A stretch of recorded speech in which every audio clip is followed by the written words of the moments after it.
Friends, എല്ലാവർക്കും നമസ്കാരം. നമ്മുടെ ഇഷ്ടപരമ്പരയുടെ വരാൻ പോകുന്ന ചില വിശേഷങ്ങളിലേക്ക് ഏവർക്കും സ്വാഗതം. നമ്മുടെ ആര്യൻ മാത്രം ഇതുവരെയും വിശ്വസിക്കാൻ തയ്യാറായിട്ടില്ല. തങ്ങളെ ചതിച്ചുകൊണ്ടാണ് അനു കൃഷ്ണമംഗലത്ത് അലോകിന്റെ ഭാര്യയായി ജീവിക്കുന്നതെന്ന്. അലോക് എന്തൊക്കെയോ പറഞ്ഞ് അവളെ ഭീഷണിപ്പെടുത്തി അവളുടെ നിവൃത്തികേട് കൊണ്ട് തന്നെയാ അവനെ കല്യാണം കഴിച്ചതെന്ന് തന്നെയാണ് കേട്ടോ നമ്മുടെ ആര്യൻ ഇപ്പോഴും ചിന്തിക്കുന്നത്. അപ്പം ആര്യൻ ലോഡുമായിട്ട് പോകുമ്പോഴാണ് അലോക് മറ്റൊരു പെൺകുട്ടിയായിട്ട് ചിരിച്ച് കളിച്ച് വളരെ സ്നേഹത്തോടെ രണ്ടുപേരും ഇടപഴകി നിൽക്കുന്ന കാണുന്നത്. അത് കാണുന്ന ആര്യന്റെ രക്തം തിളക്കാണ്. എൻ്റെ പെങ്ങളെ ചതിച്ച് അവളുടെ ജീവിതം നശിപ്പിച്ചിട്ട് അവനിപ്പോൾ സുഖമായിട്ട് വേറൊരു പെണ്ണിന്റെ പിന്നാലെയാണോ? ഇതെന്തായാലും വെച്ച് പറപ്പിക്കാൻ പറ്റില്ല. അനുശ്രീയോട് ഈ കാര്യങ്ങളൊക്കെ അറിയിക്കണം. അത് കഴിഞ്ഞും അവളുടെ നിലപാട് എന്താണെന്ന് എനിക്കറിയണം എന്ന് ആര്യൻ മനസ്സിൽ ചിന്തിക്കാൻ കേട്ടോ. അതുകൊണ്ട് തന്നെ ലോഡ് ഇറക്കിയതിന് ശേഷം നേരെ നമ്മുടെ ആര്യൻ കൃഷ്ണമംഗലത്തേക്കാണ് ചെല്ലുന്നത്. ദേവമംഗലത്ത് പോയി ഇക്കാര്യം അറിയിക്കുന്ന പോലും ഇല്ല കേട്ടോ. അനുശ്രീ ഇറങ്ങി വാടി എന്ന് പറഞ്ഞ് വിളിച്ചു കൂവാണ്. അത് കേൾക്കുമ്പം തൻ്റെ ഏട്ടൻ്റെ ശബ്ദമാണല്ലോ എന്നുള്ള സന്തോഷത്തോടെ അനു ഇറങ്ങി വരിക. അപ്പം ഈ ബഹളം കേട്ടുകൊണ്ട് കൃഷ്ണമംഗലത്ത് നിന്ന് അലോകും ബാക്കിയുള്ളവരും ഒക്കെ വരിക. അച്യുതൻ ചോദിക്കും, നീ എന്താ ഈ കൃഷ്ണമംഗലത്തെ മുറ്റത്ത് നിന്ന് കുരയ്ക്കുന്നത്? നിനക്കെന്താ ഇവിടെ കാര്യം എന്ന് ചോദിക്കാം. ഞാനേ തൻ്റെ വീട്ടിലോട്ട് കയറാനൊന്നും വന്നതല്ലടോ, ഒരു കാര്യം എൻ്റെ പെങ്ങളോട് ചോദിക്കാനാ. ദേ അനുമോളെ, ഇവൻ്റെ പല വഴിവിട്ട ബന്ധങ്ങളും ഉണ്ട്. ഇവനിപ്പം മറ്റൊരു പെൺകുട്ടിയുടെ പിന്നാലെ നടക്കുന്നത്. ഇതൊക്കെ നിനക്കറിയാവോ എന്ന് ചോദിക്കുക. നിന്നെ ചതിച്ചുകൊണ്ടാ ഇവനിപ്പം മുന്നോട്ട് പോകുന്നത്. അത് കേൾക്കുന്ന അലോക് ചോദിക്കും, ഞാൻ ആരുടെ പിന്നാലെ പോയാലും നിനക്കെന്താടാ എന്ന് ആരിനോട് ചോദിക്കാം. എൻ്റെ പെങ്ങളെ ഞാൻ എഴുതി തള്ളിയിട്ടൊന്നുമില്ല. അവളുടെ ഏട്ടനായ ഞാൻ ഈ തൊട്ടരികിലുണ്ടെന്നുള്ള ചിന്ത നിനക്ക് എപ്പോഴും വേണം എന്ന് പറയുക. ഓ, ഒരു ഏട്ട സ്നേഹം, ഇങ്ങനൊന്നും അല്ലല്ലോ ഞങ്ങളുടെ കല്യാണം കഴിഞ്ഞാന്ന് നീ പറഞ്ഞത് എന്ന് അലോക് അപ്പം പറയാണ്. നീ എൻ്റെ പെങ്ങളെ ചതിച്ച് അവളെ ഈ അവസ്ഥയിൽ എത്തിച്ചതാണെന്നൊക്കെ എനിക്ക് നന്നായിട്ട് അറിയാടാ. അല്ലാതെ ഞങ്ങളുടെ അനു ഞങ്ങളെ ഒരിക്കലും ചതിക്കില്ല എന്ന് എനിക്ക് ഉറപ്പാ എന്ന് വീണ്ടും പറയാ. തൻ്റെ ഏട്ടന് തന്നോടുള്ള സ്നേഹവും വിശ്വാസം കാണുന്ന അനുവിൻ്റെ കണ്ണ് നിറയാണ് കേട്ടോ. ഇതേസമയം ഈ ബഹളം കേട്ടുകൊണ്ട് ദേവമംഗലത്തുനിന്നും എല്ലാവരും ഇറങ്ങി വരിക. ആകാശും ആനന്ദും കൂടി ആര്യൻ്റെ അടുത്തേക്ക് ചെല്ലുക. എടാ, നിന്നോട് എത്ര തവണ പറഞ്ഞു, ഇവള് നമ്മളെയൊക്കെ ഉപേക്ഷിച്ച് ഇറങ്ങിപ്പോയവളാ. ഇവള് അലോകിനോടുള്ള സ്നേഹം കൊണ്ട് തന്നെയാ അങ്ങനെ ചെയ്തത്. നീ വീണ്ടും വീണ്ടും ഇവള് തെറ്റ് ചെയ്യില്ലെന്ന് എന്തിനാ വിശ്വസിക്കുന്നത് എന്ന് ചോദിക്കുകയാണ്.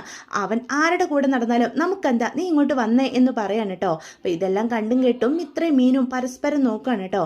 അപ്പം അനു പറയും, മതി നിർത്തിക്കോ എന്ന് പറയാ. എന്നോടുള്ള സ്നേഹം കൊണ്ടല്ലേ ഏട്ടൻ ഇപ്പോൾ പോലും ഇവൻ വേറൊരു പെണ്ണുമായിട്ട് കറങ്ങുന്ന കാര്യം എന്നോട് വന്ന് പറഞ്ഞത് എന്ന് ചോദിക്കുക. എനിക്ക് സന്തോഷമായി എന്ന് പറയാൻ കേട്ടോ. അത് കേൾക്കുമ്പം ആര്യനാണെങ്കിൽ ചിന്തിച്ച് നിൽക്കുകയാണ്. ഏട്ടാ, ഇവൻ ആരുടെ കൂടെ നടന്നാലും എനിക്ക് ഒരു കുഴപ്പമില്ല. ഇനി ഇവൻ ഇഷ്ടമുള്ള ആര് വേണേലും ഇവൻ കല്യാണം കഴിച്ചോട്ടെ എന്ന് പറയാ. മോളെ, നീ ഇത് എന്ത് വർത്തമാനോ പറയുന്നത് എന്ന് അപ്പം ആരും ചോദിക്കുക. ഇവൻ നിന്റെ ഭർത്താവല്ലേ? ഭർത്താവ് വേറെ പെണ്ണുങ്ങളുടെ പിന്നാലെ പോകുന്നത് നിനക്ക് കുഴപ്പമില്ലെന്നോ എന്ന് ചോദിക്കുക. അപ്പം ഇന്ദിരാമ്മയും പറയും, അനുമോളെ, നീ എന്തൊക്കെയാ വിളിച്ച് പറയുന്നത്? അലോക് നിന്റെ ഭർത്താവാ. അവൻ മറ്റു പെൺകുട്ടികളുടെ പോകുന്നത് ശരിയായിട്ടാണോ നിനക്ക് തോന്നുന്നേ? അമ്മുമ്മേ, ഇവൻ ആരുടെ കൂടെ പോവുകയോ ആരെ വേണേ കല്യാണം കഴിക്കോ എന്ത് വേണേലും ചെയ്തോട്ടെ, എനിക്ക് ഒരു കുഴപ്പമില്ല. എൻ്റെ ജീവിതം ഈ രീതിയിലാക്കി തീർത്തത് ഇവൻ ഒറ്റ ഒരുത്തനാ എന്ന് അനു പറയാണ്. അത് കേൾക്കുമ്പോഴത്തേക്കും എല്ലാവരും പരസ്പരം നോക്കുക. അപ്പം രാജശ്രീ ചോദിക്കും, അനു, നീ എന്തൊക്കെയാ ഈ വിളിച്ചു പറയുന്നത്? അലോക് നിന്റെ ഭർത്താവാ, ആ ചിന്ത നിനക്കുണ്ടോ എന്ന് ചോദിക്കുക. അതൊക്കെ വെറും എല്ലാവരുടെയും ധാരണ മാത്രമല്ലേ. ഞാനിവൻ്റെ ഭാര്യയല്ല, ഇവൻ എൻ്റെ ഭർത്താവുമല്ല, ഞങ്ങൾ തമ്മിലുള്ള കല്യാണവും നടന്നിട്ടില്ല എന്ന് അനു വിളിച്ച് പറയണം. എന്തൊക്കെ ഈ പറയുന്നേ എന്നുള്ള രീതിയിൽ എല്ലാവരും അന്തം വിട്ട് നിൽക്കുക. അത് കേൾക്കുന്ന ബാലനും ഗോമതിയും പരസ്പരം നോക്കുക. അപ്പോൾ ബാലൻ മുന്നോട്ട് വന്നിട്ട് ചോദിക്കും, നിന്റെ കല്യാണം ഇവനുമായിട്ട് നടന്നിട്ടില്ലെന്നാണോ നീ പറയുന്നത്? അതെ അച്ഛ, അതെ, എൻ്റെ കല്യാണം ഇവനുമായിട്ട് നടന്നിട്ടില്ല. എൻ്റെ കല്യാണ തലേന്ന് ഓരോന്നൊക്കെ പറഞ്ഞ് എന്നെ ഭീഷണിപ്പെടുത്തി ഇവൻ്റെ അടുത്തേക്ക് ഇവൻ വരുത്തിച്ചതാ. എൻ്റെ നിവർത്തികേടുകൊണ്ട് ഇവൻ്റെ കൂടെ എനിക്ക് പോകേണ്ടി വന്നതാച്ചാ. അല്ലാതെ ഞങ്ങളുടെ കല്യാണം ഒന്നും നടന്നില്ല. എൻ്റെ കല്യാണം മുടക്കാനായിരുന്നു ഇവൻ്റെ ശ്രമം. എന്നെ ചതിച്ചിട്ട് ഇവനൊരു കോടീശ്വരിയെ കല്യാണം കഴിച്ച് ജീവിക്കാനാണ് ശ്രമിച്ചേ. എൻ്റെ നമ്മുടെ കുടുംബത്തിൻ്റെ മാനം മുഴുവൻ കളഞ്ഞിട്ട് അങ്ങനെ അഭിമാനത്തോടെ ഇവൻ ജീവിക്കേണ്ടത് ഞാനും കരുതി. അതുകൊണ്ടാണ് എല്ലാവരോടും ഇവൻ എന്നെ കല്യാണം കഴിച്ചത് ഞാൻ കള്ളം പറഞ്ഞത് എന്ന് പറയാം. ഇത് കേൾക്കുന്ന ആകാശും ആനന്ദും ഒക്കെ സ്തംഭിച്ച് നിൽക്കുക. അപ്പം ആകാശം മുന്നോട്ട് വന്നിട്ട് ചോദിക്കും, നിന്നോട് എത്ര തവണ ഞങ്ങൾ ചോദിച്ചതാ മോളെ, നീ പിന്നെ എന്തിനാ സ്വന്തം ജീവിതം നശിപ്പിച്ചുകൊണ്ട് ഇങ്ങനൊരു തീരുമാനം എടുത്തത്? ആർക്കു വേണ്ടി എന്ന് ചോദിക്കുക. നമ്മുടെ കുടുംബത്തിന് വേണ്ടിയേട്ടാ. നമ്മുടെ കുടുംബത്തിൻ്റെ അഭിമാനം നശിപ്പിച്ച് നമ്മുടെ അമ്മയും അച്ഛനെയും തല താഴ്ത്താൻ കാരണക്കാരനായ ഇവനെ ഞാൻ വെറുതെ വിടുമെന്നാണോ നിങ്ങൾ കരുതിയത്? എൻ്റെ ജീവിതം ഇല്ലാതായാൽ അതിന് കാരണക്കാരനായ ഇവൻ്റെ ജീവിതവും ഞാൻ ഇല്ലാതാക്കാൻ തന്നെ തീരുമാനിച്ചു. അതുകൊണ്ടാണ് ഞാൻ അങ്ങനെ പറഞ്ഞത് എന്ന് അനു പറയാണ് കേട്ടോ.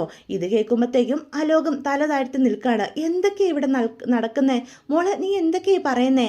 ഇവനോടുള്ള ദേഷ്യത്തിന് കല്യാണം കഴിഞ്ഞില്ലെന്നൊക്കെ ഇങ്ങനെ വിളിച്ചു പറയാൻ പാടുണ്ടോ? അതൊക്കെ അബദ്ധമാണ്, നിങ്ങൾ ഭാര്യ ഭർത്താവുക എന്ന് വീണ്ടും പറയാ. ഇല്ല മുത്തശ്ശി, ഞാൻ ഇവന്റെ ഭാര്യ അല്ല എന്ന് അനു പറയാണ് കേട്ടോ. അപ്പം അച്യുതനങ്ങ് ദേഷ്യം വരുമോ? ഓ, അപ്പം അലോകിനെ കൊടുക്കാനായിട്ട് നീ ഇത്രയും നാളും ഇവിടെ ഇരുന്ന് നാടകം കളിക്കുമായിരുന്നു അല്ലേ എന്ന് ചോദിക്കുക. അതെ, എൻ്റെ ജീവിതം കുട്ടിച്ചോറാക്കിയിട്ട് അവന് നല്ലൊരു ജീവിതം കിട്ടരുതെന്ന് തന്നെ ഞാൻ കരുതി. എന്നോട് മാപ്പ് പറയാനാണെന്നും പറഞ്ഞ് ഭീഷണിപ്പെടുത്തിയ ഇവൻ്റെ അടുത്തേക്ക് വിളിച്ചു വരുത്തിയത്. എൻ്റെ മോർഫ് ചെയ്ത ഫോട്ടോകൾ കാണിച്ച ഇവൻ എന്നെ ഭീഷണിപ്പെടുത്തിയത്. ഞാനൊരു പൊട്ടിയായതുകൊണ്ട് ഇവൻ്റെ അടുത്തേക്ക് ചെന്നു. അപ്പം ഇവൻ എന്നെ കെട്ടിവലിച്ച് വണ്ടിയിൽ കൊണ്ടിട്ട് ഒരു റൂമിൽ കൊണ്ട് പൂട്ടിയിട്ടു. എൻ്റെ കല്യാണം മുടക്കാൻ നോക്കി, എൻ്റെ കുടുംബത്തിൻ്റെ മാനം കളയാൻ നോക്കി. ഇവനെ ഞാൻ വെറുതെ വിടുമെന്നാണോ നിങ്ങൾ കരുതിയത് എന്ന് ചോദിക്കാം. അപ്പം എല്ലാവരും ഞെട്ടിത്തരിച്ച് നിൽക്കുകയാണ് കേട്ടോ. അങ്ങനെ ഒരു വലിയ കയ്യേറ്റം തന്നെ അവിടെ ആയി തീരുകയാണ്. ആ ലോകിനിട്ട് ആര്യനും ആകാശും ആനന്ദും കൂടി ചേർന്ന് നല്ല ഇട്ടി കൊടുക്കുന്നുണ്ട് കേട്ടോ. ഒരു വിധത്തിൽ ആനന്ദനും അച്യുതനും കൂടി അവനെ രക്ഷപ്പെടുത്തിക്കൊണ്ട് കൃഷ്ണമംഗലത്തേക്ക് പോവാം. രാജശ്രീക്കും നന്ദിനിക്കും ഒന്നും ഇതൊന്നും വിശ്വസിക്കാൻ കഴിയാതെ നിൽക്കുക. ഇന്ദിരാമ്മ അവിടെ നിന്ന് കരയാണ് കേട്ടോ. ബാലൻ അപ്പം നമ്മുടെ അനുവിൻ്റെ കൈ പിടിക്കും. മോള് വാ, എൻ്റെ മോള് ഇവൻ്റെ കൂടെ ഇനി ജീവിക്കേണ്ട ഒരാവശ്യമില്ല. എൻ്റെ മോള് അച്ഛനെ അമ്മയും ചതിച്ചിട്ടില്ലെന്ന് തന്നെ ഞങ്ങൾക്ക് മനസ്സിലായല്ലോ, മോള് വാ എന്നും പറഞ്ഞ് ഗോമതി ബാലനും കൂടി അകത്തേക്ക് അവളെ കൂട്ടിക്കൊണ്ട് പോവാണ് കേട്ടോ. അകത്ത് ചെല്ലുമ്പോൾ അച്ഛനെയും അമ്മയും കെട്ടിപ്പിടിച്ച് അനു ഒരുപാട് കരയാ. എനിക്കറിയാം നിങ്ങൾ എന്നെ കരുതി ഒരുപാട് വേദനിച്ചിട്ടുണ്ടെന്ന്. എൻ്റെ മുന്നിൽ വേറെ വഴിയില്ലായിരുന്നു അച്ഛാ, അമ്മ എന്നോട് ക്ഷമിക്കുക എന്നും പറഞ്ഞ് കരയാണ് കേട്ടോ. മോളെ, നീ എന്തിനാ അവൻ വിളിച്ചപ്പം അങ്ങോട്ട് പോയത്?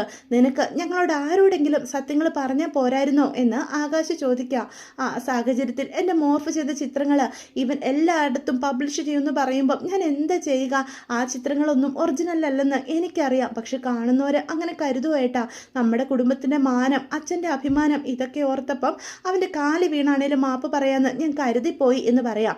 അപ്പം അനുവിനോട് ഓരോരുത്തരായിട്ട് ഓരോരോ ചോദ്യങ്ങൾ ചോദിച്ച് വീർപ്പ് മുട്ടിക്കുന്ന കാണുന്ന മീനും മിത്രയും കൂടി കയറി വരാം. അച്ഛ, അമ്മ, എനിക്കൊരു കാര്യം പറയാനുണ്ട്.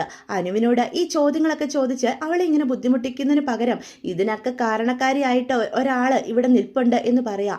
നീ എന്തൊക്കെയാ മീനു പറയുന്നേ എന്ന് ഗോമതി ചോദിക്കുക. വേറെ ആരുമല്ല, സുകന്യ ചേച്ചി. അനു ഈ കാര്യങ്ങളൊക്കെ സുകന്യ ചേച്ചിയോട് പറഞ്ഞതാ. അവളെ നിർബന്ധിച്ച് അലോകിൻ്റെ അടുത്തേക്ക് പറഞ്ഞു വിട്ടത് സുകന്യ ചേച്ചി ഒറ്റ ഒരാളാ. അതുമാത്രമല്ല, അനു അലോകിൻ്റെ ഫോൺ കോളുകൾ പോലും എടുക്കാതിരുന്നപ്പം അലോക് ആയിട്ട് സുകന്യ ചേച്ചിയാണ് കോണ്ടാക്ട് ചെയ്തത്. നമ്മുടെ കുടുംബത്തെയും അനുവിനെയും ഒരുപോലെ ചതിച്ചത് ഇവരൊരു വിഷ സർപ്പമാ എന്ന് മീനു വിളിച്ചു പറയാൻ കേട്ടോ. അപ്പം ഇത്രയും പറയും, ഇക്കാര്യങ്ങളൊക്കെ ഞങ്ങൾ നേരത്തെ അറിഞ്ഞതാ അപ്പച്ചി. അനു ഞങ്ങളോട് നേരത്തെ ഇതൊക്കെ പറഞ്ഞതാ. പക്ഷെ വീട്ടിൽ ഇത് പറയരുതെന്ന് അവള് ഞങ്ങൾക്കൊണ്ട് സത്യം ചെയ്യിപ്പിച്ചതുകൊണ്ടാ. അത് കേൾക്കുന്ന ഗോമതി പറയും, അനു അങ്ങനെ സത്യം ചെയ്യിപ്പിച്ചെന്ന് കരുതി നിങ്ങൾ എന്താ പറയാതിരുന്നത്? അനുവിന്റെ ജീവിതം അവിടെ നിൽക്കുന്ന ഓരോ നിമിഷം തകരുമല്ലായിരുന്നോ? അന്ന് തന്നെ അവളെ കൂട്ടിക്കൊണ്ട് ഇങ്ങോട്ട് വരേണ്ടതിന് പകരം നിങ്ങൾ എന്താ ചെയ്യുന്നത്? ഇതാണോ ഏടത്തിമാർ ചെയ്യേണ്ടത് എന്ന് ഗോമതി ചോദിക്കുക. അപ്പം മീനും മിത്രയും തല താഴ്ത്തി നിൽക്കുകയാണ് കേട്ടോ. അത് കാണുമ്പോൾ അനു പറയും, അമ്മേ, അവരോട് ദേഷ്യപ്പെടല്ലേ. ഞാൻ പറഞ്ഞിട്ടാ അവര് ഇവിടെ വന്ന് ആരോടും പറയാതിരുന്നത്. എനിക്ക് കൃഷ്ണമംഗലത്ത് കുറച്ച് ദിവസം നിൽക്കണമായിരുന്നു. എന്നെയും എൻ്റെ കുടുംബത്തെയും ദ്രോഹിച്ച അവിടെ ഉള്ളവരെ എല്ലാം വേദനിപ്പിക്കണമായിരുന്നു. അതിനുവേണ്ടി തന്നെയാ ഞാൻ അവിടെ നിന്നത്. ഞാൻ നിന്ന ഇത്രയും ദിവസവും അലോക സമാധാനത്തോടെ അവിടെ നിന്നിട്ടില്ല. അപ്പം ആ ഇൻകം ടാക്സ് റെയ്ഡിന് പിന്നിലും നീയാണോ മോളെ എന്ന് മീന് ചോദിക്കുക. അതെ, എൻ്റെ അച്ഛനെയും അമ്മയും തല താഴ്ത്താൻ കാരണക്കാരനായ മീൻ ചേച്ചിയെ പോലീസ് സ്റ്റേഷനിൽ കയറ്റിയ ആ കുടുംബത്തിനുള്ളവരെ എല്ലാം വേദനിപ്പിക്കണമെന്ന് കരുതി തന്നെയാ ഞാൻ അങ്ങനെ ചെയ്തത് എന്ന് അനു പറയാണ് കേട്ടോ. അപ്പം ഗോമതി പറയും, മോളെ, പ്രതികാരവും ദേഷ്യവും ഒന്നും വേണ്ട. എൻ്റെ മോളെ ഞങ്ങൾക്ക് തിരിച്ചു കിട്ടിയല്ലോ, അതിൽ പരം ഒരു സന്തോഷം ഞങ്ങൾക്ക് വേറെ ഒന്നുമില്ല. അപ്പം ബാലൻ പെട്ടെന്ന് എഴുന്നേറ്റങ്ങ് ചെല്ലുകയാണ് സുകന്യയുടെ അടുത്തേക്ക്. അപ്പം സുകന്യാണല്ലേ ഇതിൻ്റെയൊക്കെ പിന്നിൽ എന്ന് ചോദിക്കുകയാണ് കേട്ടോ. അപ്പം സുകന്യാണ് പേടിച്ച് വരച്ച് നിൽക്കുകയാണ്. അപ്പം ഗോമതി പെട്ടെന്ന് ആ സുകന്യയുടെ കാര്യം മറന്നു പോയായിരുന്നു. പെട്ടെന്നാണ് ഗോമതി ഓർക്കുന്നത്, നീയാണല്ലേ ഈ കുടുംബത്തിൽ നിന്നുകൊണ്ട് ഞങ്ങളുടെ കുടുംബത്തെ ചതിക്കാൻ നിനക്ക് എങ്ങനെ തോന്നിയടി എന്ന് ചോദിക്കുക. അപ്പം ഇതെല്ലാം കണ്ടും കേട്ട് നിൽക്കുന്ന ധർമ്മൻ വിശ്വസിക്കാൻ കഴിയാതെ നിൽക്കുകയാണ്. തൻ്റെ ഭാര്യ കാരണമാണ് ഈ കുടുംബത്തിലെ എല്ലാ പ്രശ്നങ്ങൾക്കും കാരണക്കാരി എന്നറിയുന്ന ധർമ്മന് എന്ത് ചെയ്യണമെന്നറിയില്ല. അപ്പം സുകന്യ വീണ്ടും പറയും, ഓരോരോ തവണയും നിന്റെ തെറ്റുകൾ ഞങ്ങൾ ക്ഷമിച്ചു വിടുന്നത് ഇവനെ ഓർത്തിട്ടാ. ഇവന്റെ ജീവിതം ഒന്നുമില്ലാതെ ആകരുതെന്ന് കരുതിയാ. ഇപ്പൊ നീ കളിച്ച് എൻ്റെ മകളുടെ ജീവിതത്തിൽ കയറിയാ കളിക്കാൻ നോക്കിയത് എന്ന് ബാലൻ ദേഷ്യത്തിൽ പറയാ. ബാലേട്ട, അങ്ങനല്ല, അലോക് അനുവിനെയും വിളിച്ചുകൊണ്ട് പോകുമെന്ന് ഞാൻ ഒരിക്കലും കരുതിയില്ല. ആ ഫോട്ടോകൾ കാണിച്ച് ഭീഷണിപ്പെടുത്തിയപ്പം അനു മാപ്പ് പറഞ്ഞ അവൻ വെറുതെ വിടുന്നു കരുതിയപ്പം ഈ കുടുംബത്തിൻ്റെ നന്മയോർത്ത, അല്ലാതെ എന്നെ ഒന്ന് മനസ്സിലാക്കുക. ഈ കുടുംബത്തിൻ്റെ എന്ത് നന്മ? ഈ കുടുംബത്തിൽ ഇത്രയും പേരുണ്ട്. നിനക്ക് ആരോടെങ്കിലും അലോക വിളിച്ച് ഭീഷണിപ്പെടുത്തുന്ന കാര്യം പറയായിരുന്നല്ലോ. അതുപോരാ, ധർമ്മനോടെങ്കിലും നിനക്ക് പറയായിരുന്നല്ലോ. ഇതൊന്നും ചെയ്യാതെ അവനെ സഹായിച്ചിട്ട് ഞങ്ങളുടെ മുന്നിൽ നിന്ന് ഇങ്ങനെ നിവർന്നു നിൽക്കാൻ നിനക്ക് എങ്ങനെ ധൈര്യം തോന്നിയടി എന്ന് ചോദിക്കാൻ കേട്ടോ. അപ്പോൾ ഗോമതി ഇങ്ങോട്ട് വന്നിട്ട് പറയും, എന്നിട്ട് എന്തൊരു അഭിനയമായിരുന്നു. ഈ കുടുംബത്തിലുള്ളവരെ സമാധാനിപ്പിക്കാൻ നീ ആയിരുന്നല്ലോ മുന്നിൽ നിന്നത്.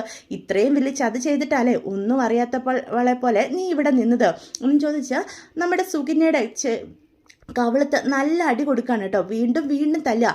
അത് കാണുമ്പോഴത്തേക്കും മീനും ഇത്രയും കൂടി മാറ്റാൻ നോക്കും. അമ്മ എന്താ ഈ കാണിക്കുന്നത് എന്ന് ചോദിച്ചുകൊണ്ട്, ഇവളെ ഞാൻ കൊല്ലു, എൻ്റെ മകളുടെ ജീവിതം ഇല്ലാതാക്കിയിട്ട് ഇവളിനി ഒരു നിമിഷം പോലും ഈ വീട്ടിൽ നിൽക്കാൻ പാടില്ല.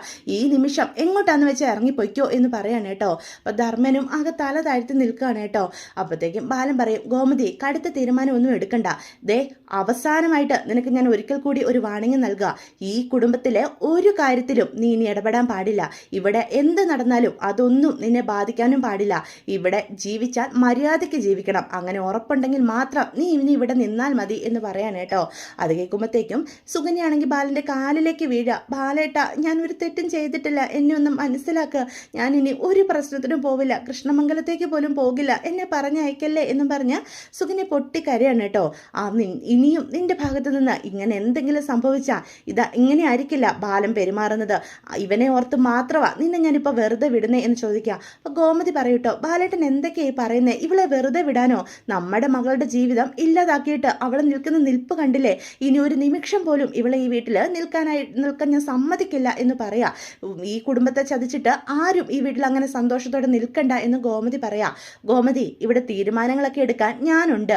ഞാനെടുത്ത ഈ തീരുമാനം തന്നെയാ ശരി. നീ വാശിപ്പുറത്ത് ഓരോന്നും ചെയ്തതിന് ശേഷം നീ തന്നെ വീണ്ടും കരയും. നമ്മൾ ഇവനെപ്പറ്റി ചിന്തിക്കണ്ടേ? നമ്മുടെ ധർമ്മൻ, അവൻ്റെ ഭാര്യ ഇവളുടെ കാര്യത്തിൽ എന്ത് തീരുമാനം എടുക്കണമെന്ന് അവൻ തന്നെ തീരുമാനിക്കട്ടെ എന്ന് പറയാം. അപ്പം ധർമ്മം പറയും, ഈ കുടുംബത്തെ മുഴുവൻ ചതിച്ച് എൻ്റെ അനുവിൻ്റെ ജീവിതം ഇല്ലാണ്ടാക്കാൻ നോക്കി ഇവളെ എനിക്കിനി ഭാര്യയായിട്ട് വേണ്ട അളിയ എന്ന് പറയാണ് കേട്ടോ. അത് കേൾക്കുന്ന സുകന്യ ഞെട്ടിത്തെറിച്ച് നിൽക്കുക. എന്നിട്ട് ധർമ്മൻ്റെ കാലിലേക്ക് സാഷ്ടാംഗം വീഴുക. എന്നെ ധർമ്മേട്ടൻ ഉപേക്ഷിക്കല്ലേ, ധർമ്മേട്ടനും കൂടി ഉപേക്ഷിച്ച ഞാൻ പോയി ആത്മഹത്യ ചെയ്യുള്ളൂ. എനിക്ക് ധർമ്മേട്ടനില്ലാതെ ജീവിക്കാൻ പറ്റില്ല. ഞാനിനി ഒരു പ്രശ്നത്തിനും നിൽക്കില്ല. കൃഷ്ണമംഗലത്ത് പോവുകയോ അവരുമായിട്ട് മിണ്ടോ പോലും ചെയ്യില്ല. ദയവ് ചെയ്ത് എന്നോട് മാപ്പാക്കണേ എന്നും പറഞ്ഞ് പൊട്ടിക്കരയാണ് കേട്ടോ. അപ്പം ധർമ്മൻ ചലിക്കാതെ തന്നെ നിൽക്കുക. അത് കാണുന്ന ബാലൻ പറയും, ധർമ്മ ഒരു തവണത്തേക്ക് ഇവളെ ക്ഷമിച്ചേക്ക്. ഇനി ഈ കുടുംബത്തിലെ എല്ലാ കാര്യങ്ങളിൽ നിന്നും ഇവൾ അകന്നു നിൽക്കണം. ഇവിടെയുള്ള ഒരു കാര്യത്തിലും സുകന്യ ഇടപെടാൻ പാടില്ല എന്ന് പറയാം. അത് കേൾക്കുമ്പം സുകന്യയ്ക്ക് ഒരുപാട് സങ്കടം ഉണ്ടാകുന്നുണ്ടെങ്കിലും വേറെ നിവൃത്തിയില്ലാത്തത് കൊണ്ട് അവൾ സമ്മതിച്ചു കൊടുക്കുകയാണ് കേട്ടോ. എന്നാൽ തൻ്റെ മക്കളെ തിരിച്ചു കിട്ടിയ സന്തോഷത്തോടെ ഗോമതിയും ബാലനും അനുവിൻ്റെ അടുത്തേക്ക് ചെല്ലുക. മോളെ, നീ ഇനി കഴിഞ്ഞു പോയതൊന്നും ഓർക്കണ്ട. ഈ നാട്ടുകാർ പലതും പറഞ്ഞ് നമ്മളെ അപമാനിക്കുമായിരിക്കും. പക്ഷെ അതൊന്നും നിന്റെ മനസ്സിൽ ഇനി ഉണ്ടാകാൻ പാടില്ല. നീ പഠിക്കണം, നന്നായിട്ട് പഠിക്കണം. പഠിത്തത്തിൽ മാത്രം നീ ഇനി ശ്രദ്ധിച്ചാൽ മതി എന്ന് പറയാൻ കേട്ടോ. അപ്പം ആരും പറയും, അവനെ വെറുതെ വിട്ടത് ശരിയായില്ലച്ചാ, അവനിട്ട് 2 കൂടി പൊട്ടിക്കണമായിരുന്നു. എന്തിന്? അവനോടൊക്കെ എത്രയൊക്കെ കൊടുത്താലും അവനൊന്നും ഒരിക്കലും നന്നാകാൻ പോകുന്നില്ല. ആരും ചോദിക്കും, അച്ഛ നമ്മുടെ അനുവിനോട് ഇത്രയൊക്കെ ചെയ്ത അലോകിനെ വെറുതെ വിടാനാണോ അച്ഛൻ ഉദ്ദേശിച്ചിരിക്കുന്നത് എന്ന് ചോദിക്കാം. അപ്പം ആനന്ദും ആകാശം കൂടി വന്ന് പറയും, അവനെതിരെ കേസ് കൊടുക്കണോ അച്ഛ? നമ്മുടെ അനുവിനെ തട്ടിക്കൊണ്ട് പോയാണ് അവളെ നിർബന്ധിച്ച് തടങ്കലിൽ വെച്ചതിന് അവനെതിരെ കേസ് കൊടുക്കണം. നമ്മൾ ഓരോ തവണയും അവരോട് ക്ഷമിക്കുന്നത് കൊണ്ടാണ് അവർ നമ്മുടെ തലയിൽ കയറി നിരങ്ങുന്നത്. ഇനിയും ദേവമംഗലത്തുള്ളവരോട് എന്തെങ്കിലും ചെയ്യുന്നതിന് മുന്നേ അവർ ഒരിക്കൽ കൂടി ചിന്തിക്കുന്ന രീതിയിൽ നമ്മൾ പ്രവർത്തിക്കണം എന്ന് പറയാം. ഇത്തവണ അപ്പോൾ ഗോമതിയും പറയും, അതെ, എൻ്റെ മകളുടെ ജീവിതം വെച്ച അവൻ കളിച്ചത്. ഇത്തവണ അവനോട് ക്ഷമിക്കാൻ ഞാൻ തയ്യാറല്ല. അവന് തക്ക ശിക്ഷ തന്നെ കിട്ടണം ബാലേട്ട എന്ന് പറയാൻ കേട്ടോ. അപ്പോൾ ഗോമതി കൂടി അങ്ങനെ പറയുമ്പോഴത്തേക്കും ബാലൻ പറയും, നമുക്ക് പോലീസിലൊരു കംപ്ലൈൻറ്റ് കൊടുക്കാം അവനെതിരെ എന്ന് പറയാം. അത് കേൾക്കുമ്പം മീനു മിത്രയും പറയും, അച്ഛൻ പറഞ്ഞതാ ശരി, അങ്ങനെ തന്നെ ചെയ്യാം. അല്ലെങ്കിൽ വീണ്ടും വീണ്ടും അവൻ ഈ കുടുംബത്തിനോട് ദ്രോഹം ചെയ്യാനായി ഓരോരോ പ്രശ്നങ്ങൾ ഉണ്ടാക്കും. ഇത് ഇങ്ങനെ വിട്ടാൽ പറ്റത്തില്ല എന്ന് പറയാൻ കേട്ടോ. അങ്ങനെ അലോകിനെതിരെ പോലീസ് സ്റ്റേഷനിൽ കൊണ്ട് അനു തന്നെ കംപ്ലൈൻറ്റ് കൊടുക്കുകയാണ് കേട്ടോ. അപ്പം ഇതൊക്കെയാണ് വരാൻ പോകുന്ന എപ്പിസോഡിൻ്റെ വിശേഷങ്ങൾ. വീഡിയോ ഇഷ്ടപ്പെട്ടുവെങ്കിൽ ചാനൽ സബ്സ്ക്രൈബ് ചെയ്യാൻ മറക്കരുത്, ലൈക്ക് ചെയ്യാനും മറക്കരുത്. നിങ്ങളുടെ അഭിപ്രായങ്ങൾ കമൻറ്റ്സ് വഴി എന്നെ അറിയിക്കാനും മറക്കരുത്. അപ്പോൾ എല്ലാവർക്കും ഗുഡ് ബൈ.